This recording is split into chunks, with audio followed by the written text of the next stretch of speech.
Hi hello ನಮಸ್ತೆ ಸ್ನೇಹಿತರೆ, ಹೇಗಿದ್ದೀರಾ? ಎಲ್ಲರೂ ಚೆನ್ನಾಗಿದ್ದೀರಾ ಅಂತ ತಿಳ್ಕೊಂಡಿದ್ದೀನಿ.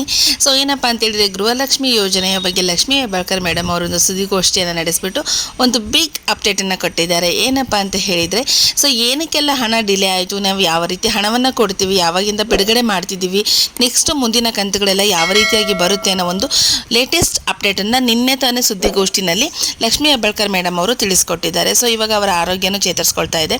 ಸೊ ಅವರು ಹುಷಾರಾಗಿದ್ದಾರೆ. ಅದು ಪ್ರಯುಕ್ತನೇ ಅವರು ಮಹಿಳೆಯರಿಗೆ ಹಣ ಡಿಲೇ ಆಗಿರೋದ್ರಿಂದ ಸೊ ನಮ್ಮ ಗೃಹಲಕ್ಷ್ಮಿಯವರು ಭಯ ಪಡೋದು ಬೇಡ ಅನ್ನೋ ಒಂದು ಸಂದೇಶವನ್ನು ರವಾನೆ ಮಾಡಿದ್ದಾರೆ.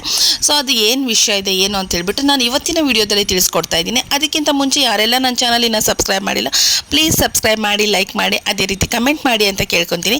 ಸೊ ಇವಾಗ ವಿಷಯ ನೋಡೋದಾದರೆ, ಗೃಹಲಕ್ಷ್ಮಿಯರಿಗೆ ಒಂದು ಲೇಟೆಸ್ಟ್ ಅಪ್ಡೇಟ್ ಅಂತ ಹೇಳಿದೆ. ಹೌದು, ನಾನು ಕಳೆದ ವಿಡಿಯೋದಲ್ಲಿ ಹೇಳಿದ್ದೆ. ಏನಂತ ಹೇಳಿದೆ, ಗೃಹಲಕ್ಷ್ಮಿ ಹಣನ ಬಂದುಬಿಟ್ಟು 15ನೇ ತಾರೀಕು ಸಂಜೆ ಅಥವಾ 16ನೇ ತಾರೀಕು ಬಿಡುಗಡೆ ಮಾಡ್ತಾರೆ ಅಂತ ಹೇಳಿದ್ದೆ.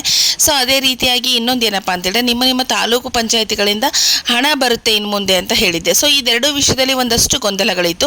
ಅದೆರಡೂ ವಿಷಯನೂ ಅವರು ಗೊಂದಲಕ್ಕೆ ಒಂದು ತೆರೆಯನ್ನು ಎಳೆದಿದ್ದಾರೆ, ಒಂದು ಕ್ಲಾರಿಟಿಯನ್ನು ಕೊಟ್ಟಿದ್ದಾರೆ. ಸೊ ಏನಪ್ಪ ಅಂತ ಹೇಳಿದರೆ, ಗೃಹಲಕ್ಷ್ಮಿ ಯೋಜನೆಯ ಹಣ ಬಂದು ಅವರಿಗೆ ನೇರವಾಗಿ ಮಹಿಳಾ ಮತ್ತು ಮಕ್ಕಳ ಕಲ್ಯಾಣ ಇಲಾಖೆಗೆ ಬರ್ತಾ ಇತ್ತು. ಅಲ್ಲಿಂದ DBT ಮುಖಾಂತರ ಗೃಹಲಕ್ಷ್ಮಿಯರಿಗೆ ಹಣ ಬರ್ತಾ ಇತ್ತು. ಆದರೆ ಇವಾಗ ಏನಾಗಿದೆ ಅಂತ ಹೇಳಿದರೆ, ಗೃಹಲಕ್ಷ್ಮಿ ಯೋಜನೆಯ ಹಣ ಬಂದುಬಿಟ್ಟು ನೇರವಾಗಿ ತಾಲೂಕು ಪಂಚಾಯತ್ ಆಫೀಸ್ಗಳಿಗೆ ಬರ್ತಾ ಇದೆ. ಅಲ್ಲಿಂದ ಅದು ಬಂದು ಮಹಿಳಾ ಮತ್ತು ಮಕ್ಕಳ ಇಲಾಖೆಗೆ ಹೋಗ್ತಾ ಇದೆ. ಆಮೇಲೆ DBT ಮುಖಾಂತರ ನಿಮಗೆ ಪ್ರೊಸೀಜರ್ ಸೇಮ್ ಇರುತ್ತೆ, ಆದರೆ ಡೈರೆಕ್ಟಾಗಿ ಹಣ ಹೋಗ್ತಾ ಇಲ್ಲ. ಆ ಹಣ ಬಂದು ತಾಲೂಕು ಪಂಚಾಯಿತಿಗಳಿಂದ ಹೋಗ್ತಾ ಇರೋದ್ರಿಂದ ನಮಗೆ ಡಿಲೇ ಆಗಿದೆ. ಸೊ ಈ ಒಂದು ವ್ಯವಸ್ಥೆ ಸೆಟ್ ಆಗಲಿಕ್ಕೆ ಸ್ವಲ್ಪ ದಿನ ಟೈಮ್ ತೊಗೊಳುತ್ತೆ. ಹಾಗಾಗಿ ನಮಗೆ ಹಣ ಹಾಕಲಿಕ್ಕೆ ತಡ ಆಗಿದೆ ಅನ್ನೋ ಒಂದು ಮಾಹಿತಿನ ಕೊಟ್ಟಿದ್ದಾರೆ.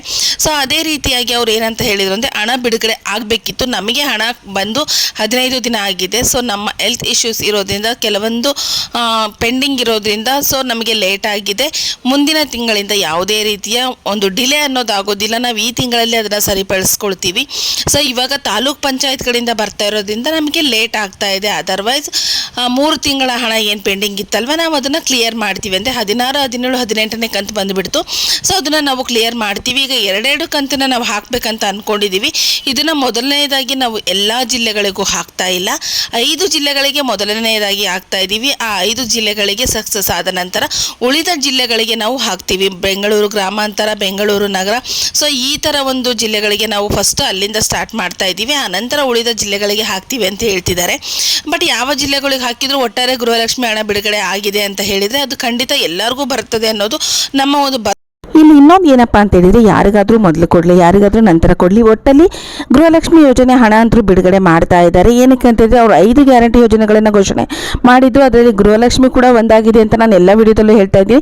ಗೃಹಲಕ್ಷ್ಮಿ ಹಣದಲ್ಲಿ ಸ್ವಲ್ಪ ಹಿಂದೆ ಮುಂದೆ ಆದ್ರೂ ಇಲ್ಲಿವರೆಗೂ ಯಾವುದೇ ರೀತಿಯ ಹಣ ಪೆಂಡಿಂಗ್ ಅಂತ ನಿಂತ್ಕೊಂಡಿಲ್ಲ. 2-3 ಲಾಸ್ಟ್ ಕಳೆದ 15ನೇ ಕಂತು ನೀವು ತೊಗೊಂಡಾಗ ನೋಡಿರ್ಬೋದು ಸ್ನೇಹಿತರೆ. ಏನಂತ ಹೇಳಿದರೆ, ಅಲ್ಲಿ ಸುಮಾರಷ್ಟು ಒಂದು 8ನೇ ಕಂತಿಂದನೇ ಹಣ ಬಂದಿರಲಿಲ್ಲ. ಬಟ್ ಅದೆಲ್ಲ ಕ್ಲಿಯರ್ ಮಾಡೋ ಅಷ್ಟರಲ್ಲಿ ಸೊ ಸ್ವಲ್ಪ ಡಿಲೇ ಆಯಿತು. ಬಟ್ ಇವಾಗ ಏನಂತ ಹೇಳಿದ್ರೆ, ಅದೆಲ್ಲ ಕ್ಲಿಯರ್ ಆಗಿ ಎಲ್ಲರಿಗೂ ಹಣ ಬರ್ತಾ ಇದೆ. ಸೊ ಈಗ ಪೆಂಡಿಂಗ್ ಇರೋದು 16, 17, 18ನೇ ಕಂತಿಂದಿದೆ. ಸೊ 2 ಕಂತಿಂದು ನಾವು ಒಟ್ಟಿಗೆ ಕೊಡ್ತೀವಿ ಅಂತ ಹೇಳಿದ್ದಾರೆ.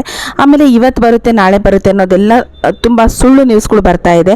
ಅವ್ರು ಹೇಳಿದ್ದಾರೆ 15 ಅಥವಾ 16ನೇ ತಾರೀಕು ಸಂಜೆ ನಾವು ಬಿಡುಗಡೆ ಮಾಡ್ತೀವಿ ಅಂತ ಹೇಳಿದರೆ, ಅಲ್ಲಿಂದ 4-5 ದಿನ ಟೈಮ್ ತೊಗೊಳುತ್ತೆ. ನಿಮಗೆ ಈ ತಿಂಗಳು ಒಳಗಡೆ ಅವ್ರು ಏನು 2 ಕಂತಿನ ತಲುಪಿಸ್ತೀವಿ ಅನ್ನೋ ಒಂದು ಮಾಹಿತಿನ ಕೊಟ್ಟಿದ್ದಾರೆ. ಮುಂದಿನ ತಿಂಗಳಿಂದ ಯಾವುದೇ ರೀತಿಯ ತೊಂದರೆ ಆಗೋದಿಲ್ಲ ಅನ್ನೋ ಒಂದು ಮಾಹಿತಿನೂ ಕೊಟ್ಟಿದ್ದಾರೆ. ಸೊ ತುಂಬ ಜನ ಕೇಳ್ತಾ ಇದ್ದಾರೆ ಯಾವತ್ತು ಬರುತ್ತೆ ಏನು ಅಂತ ಹೇಳ್ಬಿಟ್ಟು. ಸೊ ಇದು ಲೇಟೆಸ್ಟ್ ಅಪ್ಡೇಟ್ ಇದೆ. ಇದನ್ನ ಬಿಟ್ಟು ಇವಾಗ ಬರುತ್ತೆ, ಅರ್ಧ ಗಂಟೆಗೆ ಬರುತ್ತೆ ಅನ್ನೋದೆಲ್ಲ ಸುಳ್ಳು ನ್ಯೂಸ್ ಇದೆ ಸ್ನೇಹಿತರೆ. ಸೊ ಅದನ್ನ ಯಾರು ನಂಬಲಿಕ್ಕೆ ಹೋಗಬೇಡಿ. ಮತ್ತು ಇನ್ನೊಂದು ಏನಪ್ಪ ಅಂತ ಹೇಳಿದರೆ, ಈ ಗೃಹಲಕ್ಷ್ಮಿ ಯೋಜನೆಯಲ್ಲಿ ಯಾರಿಗಾದ್ರೂ ನಮಗೆ ತುಂಬ ದಿವಸದಿಂದ ಹಣ ಬಂದಿಲ್ಲ ಅನ್ನೋರಾದರೆ ದಯವಿಟ್ಟು ನಿಮ್ಮ ಸ್ಟೇಟಸ್ಗಳನ್ನ ಒಂದ್ಸಲ ಚೆಕ್ ಮಾಡ್ಕೊಳ್ಳಿ. ಏನಕ್ಕೆ ಅಂತೇಳಿ, ಇವಾಗ ಹಣ ಬಿಡುಗಡೆ ಆಗಲಿಕ್ಕೆ ಸ್ಟಾರ್ಟ್ ಆಯಿತು ಅಂದರೆ ಎಲ್ಲರಿಗೂ ಬರುತ್ತೆ. ಅದರಲ್ಲಿ ನಿಮಗೂ ಅಷ್ಟೇ ಬಂದಿಲ್ಲ ಅಂತೇಳಿದ್ರೆ ಏನಾದರೂ ಒಂದು ಸಮಸ್ಯೆ ಇರುತ್ತೆ. ಸೊ ಅದನ್ನು ನೋಡಿಬಿಟ್ಟು ನೀವು ಏನಾಗಿದೆ ಏನಿಲ್ಲ, ನಿಮ್ಮ ಸ್ಟೇಟಸ್ ಏನಿದೆ ಅದನ್ನು ಚೆಕ್ ಮಾಡ್ಕೊಳೋದು ನಿಮಗೂ ಒಳ್ಳೆಯದಿದೆ ಅಂತ ಹೇಳ್ತೀನಿ. ಸೊ ಕೊನೆಯವರೆಗೂ ಯಾರೆಲ್ಲ ನಾನು ವಿಡಿಯೋ ನೋಡಿದ್ದೀರೋ ಪ್ಲೀಸ್ ಸಬ್ಸ್ಕ್ರೈಬ್ ಮಾಡಿ, ಲೈಕ್ ಮಾಡಿ, ಕಮೆಂಟ್ ಮಾಡಿ ಅಂತ ಹೇಳ್ತೀನಿ. ಥ್ಯಾಂಕ್ ಯು ಎಲ್ಲರಿಗೂ.